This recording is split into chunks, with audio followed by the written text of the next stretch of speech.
ಮನುಷ್ಯ ಅಭಿಮಾನದಿಂದ ಬದುಕದ ಅನುಮಾನಕ್ಕೆ ಒಳಪಡ್ತಾನೆ. ಅಭಿಮಾನ ಒಂದು ದಿವಸ ಏರ್ಬೋದು, ಇಳಿಬಹುದು.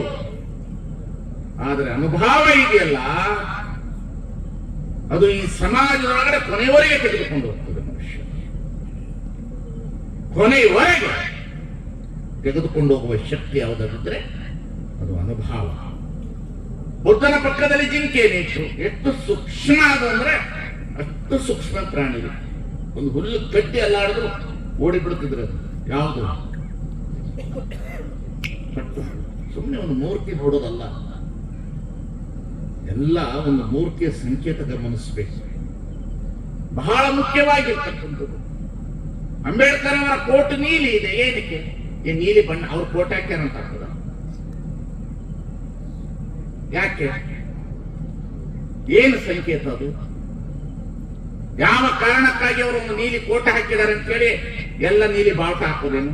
ಅಲ್ಲ, ಹಾಗಲ್ಲ. ಈ ಸೃಷ್ಟಿಯ ಒಳಗಡೆ ಭೂಮಿ ಕಣ್ಣಿಗೆ ಕಾಣುತ್ತದೆ, ನೀರು ಕಣ್ಣಿಗೆ ಕಾಣುತ್ತದೆ, ಅಗ್ನಿ ಕಣ್ಣಿಗೆ ಕಾಣುತ್ತದೆ, ಪೃಥ್ವಿ ಅಪ್ಪು ತೇಜ, ಗಾಳಿ ನಮ್ಮನ್ನು ಉಸಿರಾಡ್ಲಿಕ್ಕೆ ಕಾಣಿಸ್ತದೆ. ಆದರೆ ಐದನೆಯ ತತ್ವ ಆಕಾಶ ತತ್ವ ಇದೆಯಲ್ಲ, ಈ ನೀಲಿ ತತ್ವ ಇದೆಯಲ್ಲ, ಇದು ಎಲ್ಲರಿಗೆ ಆಶ್ರಯವಾಗಿರ್ತಕ್ಕಂತಹ ಒಂದು ಛತ್ತನ್ನು ಕೊಟ್ಟಿದೆ. ಆ ಬಣ್ಣ ಯಾವ ರೀತಿ ಎಲ್ಲರನ್ನ ಪ್ರೀತಿ ಮಾಡ್ತದೆ, ಆ ರೀತಿ ಜಗತ್ತಿನಲ್ಲಿ ನಾನು ಎಲ್ಲರನ್ನ ಪ್ರೀತಿಸಬೇಕು, ಬದುಕಿಸಬೇಕು ಅನ್ನತಕ್ಕಂಥ ಸಂಕೇತವನ್ನೇ ನೀಲಿಯನ್ನು ಇಟ್ಟುಕೊಂಡು ಬಂದಿದ್ದಾರೆ ಅನ್ನತಕ್ಕಂಥದ್ದನ್ನು ಅರ್ಥ ಮಾಡಿದ್ದಾರೆ. ಬಹಳ ಜನರಿಗೆ ಕೆಲವು ವಿಚಾರಧಾರೆಗಳೇ ಗೊತ್ತಿರೋದಿಲ್ಲ. ಸುಮ್ಮನೆ ಅಂಬೇಡ್ಕರ್ ಜಯಂತಿ ದಿವಸ ನೀಲಿ ಬಣ್ಣ ಬಡಿಯೋದು, ಬಸವ ಜಯಂತಿ ದಿವಸ ಪೀಳಿ ಬಣ್ಣ ಬಡಿಯೋದು, ಇನ್ನೊಂದು ಜಯಂತಿ ಬಂದಂದ್ರೆ ಆ ಕುಂಕುಮ ಬಡಿಯೋದು. ಇವರು ಅಷ್ಟೊಂದು ರೊಕ್ಕ ಕೊಟ್ಟರೆ ಅವ್ರಿಗೆ ಜೈ ಅನ್ನೋದು, ಇವ್ರಿಗೆ ಜೈ ಅನ್ನೋದು. ಅದಕ್ಕೆ ಮನುಷ್ಯ ಹುಟ್ಟಿದ ಮೇಲೆ ಮೊಟ್ಟ ಮೊದಲನೇದಾಗಿ ಮನುಷ್ಯನಿಗೆ ಹುಟ್ಟಿದ ಮೇಲೆ ಇದು ಇನ್ನರ್ ಕಾನ್ಸಿಯಸ್ ನಾಲೆಡ್ಜ್ ಡೆವಲಪ್ಮೆಂಟ್ ಆಗ್ತದೆ. ಯಾವ ಮನುಷ್ಯನಿಗೆ ಅಂತರಂಗದ ತರಂಗದ ಧ್ವನಿ ಜ್ಞಾನದ ಬೆಳಕು ಕಾಣೋದಿಲ್ಲ, ಅವನಿಗೆ ಬುದ್ಧ ಗೊತ್ತಾಗೋದಿಲ್ಲ, ಅವರಿಗೆ ಅಂಬೇಡ್ಕರ್ ಗೊತ್ತಾಗೋದಿಲ್ಲ, ಅವರಿಗೆ ಬಸವಣ್ಣ ಗೊತ್ತಾಗೋದಿಲ್ಲ. ಅಷ್ಟೇ ಅತಿ ಅದ್ಭುತವಾದವರು ಅಂಬೇಡ್ಕರ್ ಅವರು. ಇಡೀ ಬಹುತ್ವದ ಸಮಾಜವನ್ನು ಕಟ್ಟಿದಂತ ಮಹಾತ್ಮ ಆತ. ಹಾಗಾಗಿ ಆತನನ್ನು ನೋಡಿದ್ರೆ ನಮಗೆ ಶಿಕ್ಷಣ, ಹೋರಾಟ, ಸಂಘಟನೆ ಎಲ್ಲ ಇವತ್ತಿನವರೆಗೂ ನಿಜಗುಣಾನಂದ ಸ್ವಾಮೀಜಿ ಇಷ್ಟು ಜೋರಾಗಿ ಮಾತನಾಡ್ತಾ ಇದ್ದಾನೆ. ಅವನ ನಾಲಿಗೆಗೆ ಶಕ್ತಿ ಇದೆ ಅಂದ್ರೆ ಅದು ಅಂಬೇಡ್ಕರ್ ಬರೆದಿರುವಂತಹ ಸಂವಿಧಾನ ಅನ್ನತಕ್ಕಂಥದ್ದನ್ನು ಅರ್ಥ ಮಾಡಿಕೊಳ್ಳಬೇಕು. ಅಂಬೇಡ್ಕರ್ ಬುದ್ಧ ಎಷ್ಟು ಶಾಂತಿಯ ಸ್ವರೂಪವಾದವರ ವ್ಯಕ್ತಿ ಅಂದ್ರೆ ಈ ಜಗತ್ತಿನಲ್ಲಿ ಬುದ್ಧನಂತಹ ಗುರು, ಬುದ್ಧನ ಜೊತೆಯಲ್ಲಿದ್ದಿರತಕ್ಕಂಥ ಆನಂದನಂತ ಶಿಷ್ಯ. ಓದಬೇಕು, ಚರಿತ್ರೆಗಳನ್ನು ಓದಬೇಕ್ರಿ, ಪುಸ್ತಕಗಳನ್ನು ಓದಬೇಕು. ನಾವೇನ್ ಮಾಡ್ತೀವಿ? ಅನುಕರಣೀಯ ಭಾಷಣಗಳನ್ನು ಮಾಡ್ತೇವೆ. ಅವ್ರದೊಂದಿಷ್ಟು ತಗೊಳ್ಳೋದು, ಇವ್ರದೊಂದಷ್ಟು ತಗೊಳ್ಳೋದು, ಇವ್ರದೊಂದಷ್ಟು ತಗೊಳ್ಳೋದು, ಅಲ್ಲಿದೊಂದಿಷ್ಟು ಕೊಟೇಶನ್ ತಗೊಳ್ಳೋದು, ಇಲ್ಲಿದಷ್ಟು ಕೊಟೇಶನ್ ತಗೊಂಡು ಹೇಳೋದು. ಭಾಳ ಓದ್ಯಾರ ಅಂತ ತಿಳ್ಕೊತಾರೆ. ಅದೇ ಅದಕ್ಕೆ ಭಾಳ ಮಜಾ ಇರ್ತದದು. ಕುಸ್ತಿ ಆಡ್ಬೇಕಾದ್ರೆ ಪಟ್ಟು ಗೊತ್ತಿರಬೇಕು, ಒಂದು ಕುಸ್ತಿ ಅಲ್ಲ ಅದು. ಜಗತ್ತಿನಲ್ಲಿ ಮಹಾತ್ಮರ ಜೊತೆ ವಿಚಾರಗಳನ್ನ ಅವರ ಜೊತೆಲಿ ಹೋಗಬೇಕು. ಮಧ್ಯಮಿನಿಕಾಯ, ತಿಮ್ಮಿನಿಕಾಯ ಅಂತ ಬುದ್ಧ ಬರೆದಿರ್ತಕ್ಕಂಥ ಪುಸ್ತಕಗಳನ್ನು ಓದಬೇಕು.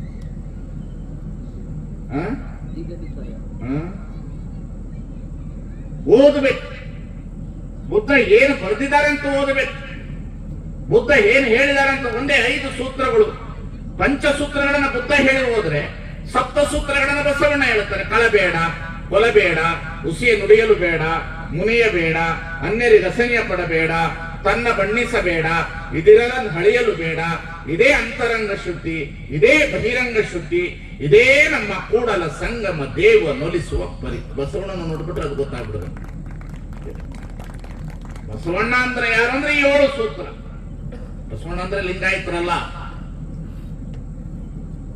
ಬಸವಣ್ಣ ಅಂದ್ರೆ ಏನದು?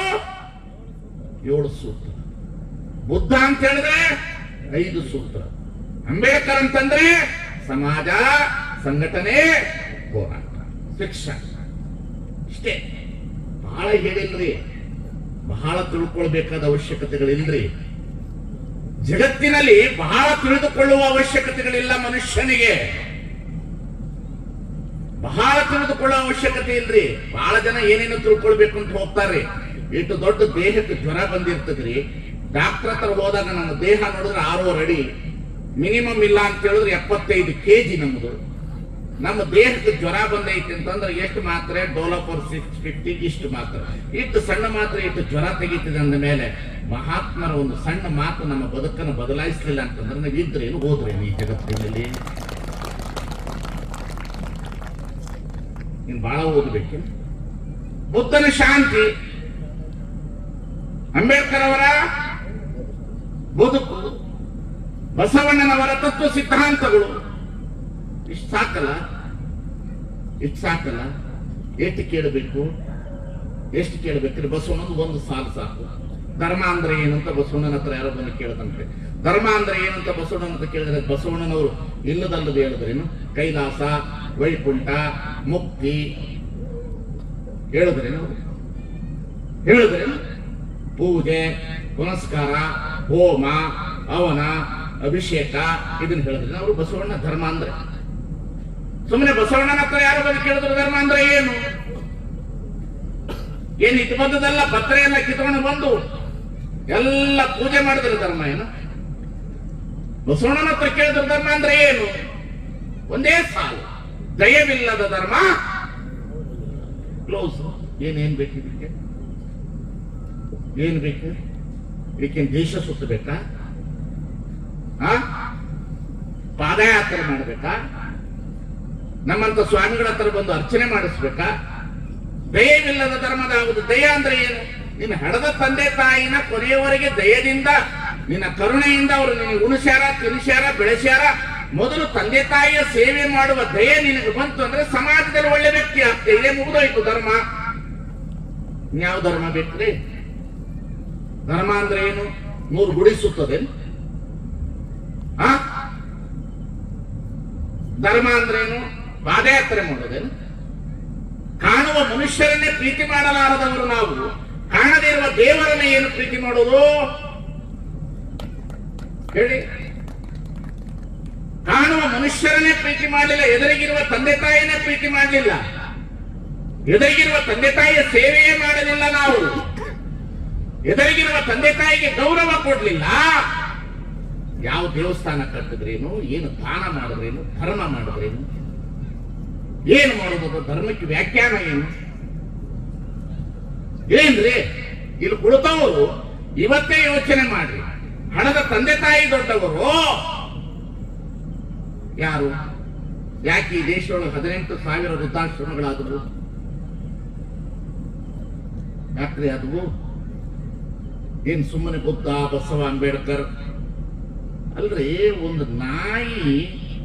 ಒಂದು ನಾಯಿ ತಗೊಂಡು ಬಂದು ಪೊಲೀಸ್ ಟ್ರೈನಿಂಗ್ ಕೊಟ್ಟರೆ ಕಳ್ಳ ಹಿಡಿತದಂತೆ. ಒಬ್ಬ ಮನುಷ್ಯ ಮಹಾತ್ಮರು ಹೇಳಿದ ಮಾತನ್ನ ಕೇಳಿ ಬದಲಾಗ್ಲಿಲ್ಲ ಅಂತಂದ್ರೆ ಮೊಲಕ್ಕಿಂತ ಕರಕಷ್ಟ ನರನಬರ. ಏನ್ ಮಾಡೋದು ಜಗತ್ತಿನಲ್ಲಿ? ಏನ್ ಮಾಡೋದು? ಯಾರಿಗೇನು ಹೇಳೋದು ಹೇಳ್ರಿ ನೋಡೋಣ. ಧರ್ಮ ಅಂದ್ರೆ ಏನು ಅನ್ನೋದೊಂದು ವ್ಯಾಖ್ಯಾನ ಬೇಕಲ್ಲ. ಮನುಷ್ಯ ಜೀವನದೊಳಗಡೆ ಧರ್ಮ ಅಂದ್ರೆ ಏನು ಅಂತ ಬುದ್ಧ ಹೇಳಿದ್ರು. ಸ್ವಾಮೀಜಿ ಅವರು ಪಂಚಶೀಲದೊಳಗಡೆ ಮೊದಲನೇದೇ ಹೇಳಿದ್ರು. ಬುದ್ಧ ಧರ್ಮ ಅಂದ್ರೆ ಏನ್ ಹೇಳಿದ್ರು? ನಿನಗೆ ಒಂದು ಜೀವವನ್ನು ಕೊಡುವ ಹಕ್ಕು ನಿನಗಿಲ್ಲ ಅಂದ ಮೇಲೆ ಇನ್ನೊಂದು ಜೀವವನ್ನು ತೆಗೆದುಕೊಳ್ಳುವ ಹಕ್ಕು ನಿನಗಿಲ್ಲ. ಮುಗುದೋಯ್ತು.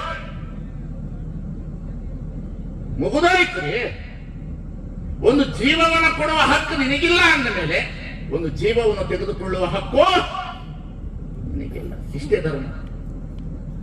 ನಾವು ಈ ಜಗತ್ತಿನೊಳಗಡೆ ಧರ್ಮದ ಪಾತ್ರವನ್ನು ಬಹಳ ಮೋಸ ಮಾಡ್ತಾ ಇದ್ದೇವೆ. ಧರ್ಮದ ವ್ಯಾಖ್ಯಾನಗಳನ್ನು ಸರಿ ಮಾಡಬೇಕು ಮಠಾಧೀಶರು. ಧರ್ಮವನ್ನು ಸರಿಯಾಗಿ ಜನರಿಗೆ ಘೋಷಣೆ ಮಾಡಬೇಕು, ಬೋಧನೆ ಮಾಡಬೇಕು. ಧರ್ಮ ಅಂದ್ರೆ ಏನ್ ತಿಳ್ಕೊಂಡಾರಂತಂದ್ರ ಮಾಡಬಾರದಲ್ಲ ಮಾಡಿ ಗಂಗೆಯಲ್ಲಿ ಮುಳುಗು ಬಂದ್ರೆ ಧರ್ಮ ಹೋಗ್ತದೆ ಅಂತ ಅನ್ನತಕ್ಕಂಥದ್ದು ಇದೆಯಲ್ಲ, ಈ ವ್ಯವಸ್ಥೆ ಹೋಗಬೇಕು. ಇದಕ್ಕೆ ಬಸವಣ್ಣ ಅಂದ್ರೆ ಯಾರು ಅಂದ್ರೆ, ಧರ್ಮ ಅಂದ್ರೆ ಏನಂದ್ರೆ ಬಸವಣ್ಣ ಅಂದ್ರೆ ಮಾಡಿದ ಪಾಪಕ್ಕೆಲ್ಲ ಗಂಗೆಯಲ್ಲಿ ಮುಳುಗು ಬಂದ್ರೆ ಪಾಪ ಹೋಗೋದಿತ್ತು ಅಂತಂದ್ರೆ ಏನು ಪ್ರಯಾಗದಲ್ಲಿ ಪಾಪ ಮಾಡಿದವರೆಲ್ಲ ಏನು ಆಸನದೊಳಗಡೆ ಬಂದು ಮುಳುಗಬೇಕೇನ್ರಿ ಜಗತ್ನಾಗ? ಮೀಪರೆ ಪೋಪರೆ ಅದೇನು ಹೆಸರೇ. ಒಬ್ಬರ ಮನವನ್ನು ವಹಿಸದವನೇ, ಒಬ್ಬರ ಮನೆಯ ಘಾತವ ಮಾಡದವನೇ ಪರಮ ಪಾವನ. ನೋಡ, ಮನುಷ್ಯನಿಗೆ ಒಳಗಡೆ ಅಂತರಂಗದ ಒಳಗಡೆ ಚಂದ ಗೊತ್ತಾಗಬೇಕ್ರಿ ನಾನು ಯಾರು ಅಂತ. ಈ ಬಲ್ಬು ಎಷ್ಟು ಉರಿದೈತೆ ಅಂತ ಬಲ್ಬು ನೋಡಬಾರ್ದು, ಮೀಟರ್ ನೋಡ್ಬೇಕು. ನಾವ್ಯಾರು ಅಂತ ಮನುಷ್ಯರು ಹೇಳಬಾರ್ದು, ನಮ್ಮ ಅಂತರಂಗ ನೋಡ್ಬೇಕು ನಾವ್ಯಾರು. ನೀವು ಏನು ತಪ್ಪು ಮಾಡಿದ್ರಿ ಅನ್ನತಕ್ಕಂಥದನ್ನ ಮಂದಿ ಹೇಳೋದಲ್ಲ, ನಿಜಗುಣಾನಂದ ಸ್ವಾಮೀಜಿ ದೊಡ್ಡವನಂತ ಹೇಳೋದಲ್ಲ. ನಿಮ್ ಒಳಗಡೆ ಕೇಳ್ರಿ, ನಾವೆಷ್ಟು ಒಳ್ಳೆಯವರ ಕೆಟ್ಟವರು. ಇದನ್ನೇ ಬುದ್ಧ ಮಾಡಿಕೊಂಡಿದ್ದು, ಇದನ್ನೇ ಬಸವಣ್ಣ ಮಾಡಿಕೊಂಡಿದ್ದು, ಇದನ್ನೇ ಅಂಬೇಡ್ಕರ್ ಮಾಡಿಕೊಂಡಿದ್ದು. ಅದಕ್ಕೆ ಅವರು ಈ ಜಗತ್ತಿನಲ್ಲಿ ಉಳಿದ್ರು. ಅವ್ರು ಉಳಿಲಿಕ್ಕೆ ಕಾರಣ ಏನಂದ್ರೆ ಮೊದಲು ಅವರವರ ತಪ್ಪುಗಳನ್ನ, ಅವರ ಒಪ್ಪುಗಳನ್ನ ಅವರು ತಿದ್ದುಕೊಂಡ್ರು. ನಾವೇನ್ ಮಾಡ್ತೀವಿ, ಮಂದಿಗೆ ಹೇಳಕ್ ತರ್ತೀವಿ. ಮಾಡಿದ ಪಾಪಕ್ಕೆ, ಮಾಡಿದ ಪಾಪ ಅಂದ್ರೆ ಏನು ಹೋಗ್ಬಿಡ್ತದೆ ಅಂದ್ರೆ, ಈ ಬಲ್ಬ್ ಎಷ್ಟು ಹೊಡೆದಂತ ಮೀಟರ್ ನೋಡ್ಬೇಕು. ಏನು ತಪ್ಪು ಮಾಡಿದೀನಿ ಅಂತ ಮಂದಿ ಹೇಳೋದಲ್ಲ, ಒಳಗು ನೋಡ್ಬೇಕು ನಾವು. ಮನವರಿಯದ ಕಳ್ಳತನವಿಲ್ಲ, ಬಿಡು ಬಾಹ್ಯದೊಳು ಡಂಬವ, ಮಾನಸದೊಳು ಎಡಬಿಡದಿರು ಶಂಭುವ, ಒಡಲೋಳು ವಂಚಿಸಿ ಹೊರಗೆ ನೀ ಕೀರ್ತಿಯ ಪಡೆದರೆ ಶಿವನಿನ ಗೋರಿವನೆ ಮರಳೆ. ಏನ್ ಮಾಡೋದು, ಏನ್ ಮಾಡೋದ್ರಿ? ಪ್ರವಾಸಕ್ಕೆ ಹೋದವ್ರನ್ನ ಗುಂಡಿಟ್ಟು ಕೊಂದು ಬಿಟ್ರು. ಎಷ್ಟು ಅಪರಾಧ! ವೀಕ್ಷಣೆ ಮಾಡ್ಲಿಕ್ಕೆ ಹೋದವ್ರನ್ನ ಕೊಂದ್ರೆ ಬದುಕೋದು ಹೇಗೆ? ತಾಯಿಯ ಮಲೆ ಹಾಲು ನಂಜಾಗಿ ಕೊಲುವಡಿ ನಾರಿಗೆ ದೂರಲಿ ಕೂಡಲ ಸಂಗಮ ದೇವ. ದಾಳಿಕೋರರಿಗೆ ಧರ್ಮ ಉಂಟೆ? ದಾಳಿಕೋರರಿಗೆ ಧರ್ಮ ಉಂಟೆ ಏನ್ರಿ ಹೇಳಿ? ಧರ್ಮ ಕೊಲ್ಲುವಂತದ? ಕೊಲ್ಲದಿರ್ಪುದೇ ಧರ್ಮ ಅಲ್ಲ, ಕೊಲ್ಲದಿರ್ಪುದೇ ಧರ್ಮ ಹೇಳಿದಾರಲ್ಲ. ಏನಾಗ್ತಾ ಇದೆ? ಮನುಷ್ಯ ಸಮಾಜ ಬದುಕಬೇಕಾಗಿತ್ತಲ್ಲ, ಬಂದ್ರಲ್ಲ. ಪ್ರವಾದಿ ಮಹಮ್ಮದ್ ಪೈಗಂಬರ್ ಬಂದು ಹೇಳಿದ್ರು, ಜೀಸಸ್ ಬಂದು ಹೇಳಿದ್ರು, ಬುದ್ಧ ಬಂದು ಹೇಳಿದ್ರು, ಮಹಾವೀರ ಬಂದು ಹೇಳಿದ್ರು, ಬಸವಣ್ಣ ಬಂದು ಹೇಳಿದ್ರು, ಅಂಬೇಡ್ಕರ್ ಅವರು ಬಂದು ಹೇಳಿದ್ರು. ಎಲ್ಲರೂ ಈ ಜಗತ್ತಿಗೆ ಒಳ್ಳೇದನ್ನೇ ಹೇಳಿದ್ರಲ್ಲ. ಏನ್ ಮಾಡ್ತಾ ಇದ್ದೀವಿ ನಾವು? ಯಾವ ಜಾಗದಲ್ಲಿ ಇದ್ದೇವೆ? ಏನು ಬದಲಾವಣೆ ಆಗ್ತಾ ಇದೆ ಇವತ್ತು? ನಾವು ಯಾವ ಬದಲಾವಣೆ ಒಳಗಡೆ ಇದ್ದೇವೆ? ಈ ದೇಶದೊಳಗಡೆ ಯಾವ ದೇಶದೊಳಗಡೆ ಏನು ಬದಲಾವಣೆ ಇದೆ? ಜಗತ್ತಿನಲ್ಲಿ ಏನು ಬದಲಾವಣೆ ಇದೆ? ದ್ವೇಷ ಹೆಚ್ಚಿತು, ಅಸೂಯೆ ಹೆಚ್ಚಿತು. ಒಂದು ದೇಶದ ಮೇಲೆ ಇನ್ನೊಂದು ದೇಶ ವ್ಯವಸ್ಥೆಗಳನ್ನ ಧಿಕ್ಕರಿಸಿ ಬರಲಿಕ್ಕೆ ಪ್ರಾರಂಭ ಆಯಿತು. ಭಯೋತ್ಪಾದನೆ ಹೆಚ್ಚಾಯಿತು, ಸ್ವಾರ್ಥ ಹೆಚ್ಚಾಯಿತು, ಭ್ರಷ್ಟಾಚಾರ ಹೆಚ್ಚಾಯಿತು.